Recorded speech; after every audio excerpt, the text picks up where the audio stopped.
নমস্কার, আমি দিশা। আপনাদেরকে আমার চ্যানেলে স্বাগত।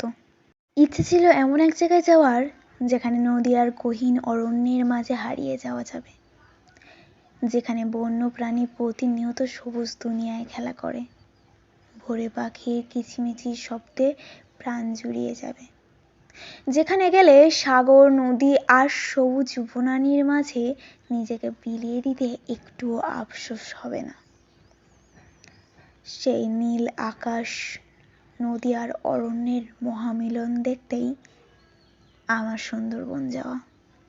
এই সবুজ বন জঙ্গল আর নদী কতটা ক্ষুধার্ত তা আমার জানা নেই, কতটা ভয়ঙ্কর তা আমার জানা নেই, তবে মায়াময় তো অবশ্যই।